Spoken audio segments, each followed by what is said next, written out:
So about this issue about whether or not kids should be returning to school, Kevin Donnelly is an education expert and a man who I love reading about. I love seeing him when he pops up on television.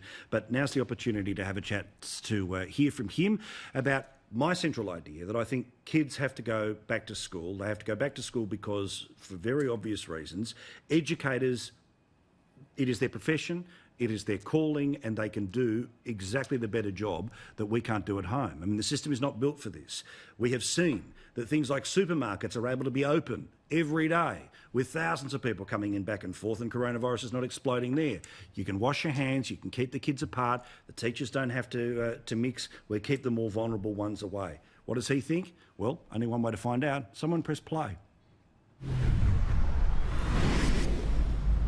So I followed the Chief Medical Officer in Australia who was saying that they should be at school, and certainly that's the Prime Minister's message. I know it might be difficult, but when you look at the disruption to these children's education, I mean, whether it's kindergarten or year 12, they're very important years. And if they're missing formal structured classroom lessons for more than a couple of months, then they're in trouble.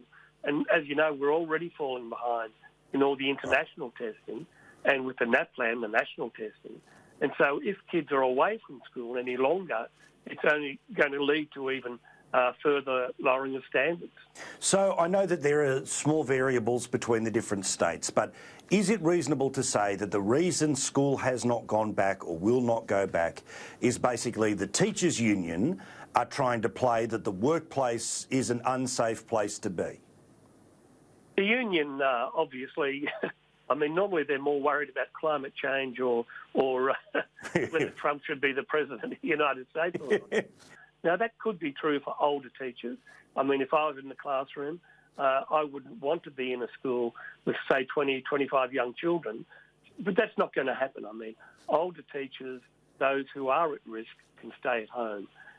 It's really the younger people who we've got to think about their futures, as the Prime Minister said. And, you know, the overseas evidence isn't conclusive, although there was a report from London only last week that the virus is not spreading among children. And their advice, the research, was concluding that they should be at school. Because I think that it is very easy for, understandably, the majority of the population who's, you know, they're clearly either not in school themselves or they don't have kids that are in school, and it's only this sort of couple of million people that are particularly focused at any one time on the 13 years. But let's be really clear.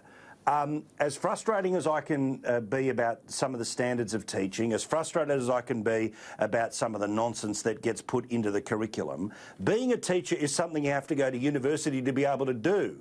Mum and dad can't do the education job that happens in that classroom. And fundamental, if people are choosing the safety of their house over the education of their children, I can tell you what the long-term bet is, and they're making the wrong one. You're right, and I mean, I grew up in working-class Broadmeadows in Melbourne, and the other issue here nobody's talking about is that there are disadvantaged communities where they're either single parents or they don't have good internet access, they don't have the technology in terms of computers, desktops, and those children will be disadvantaged even more.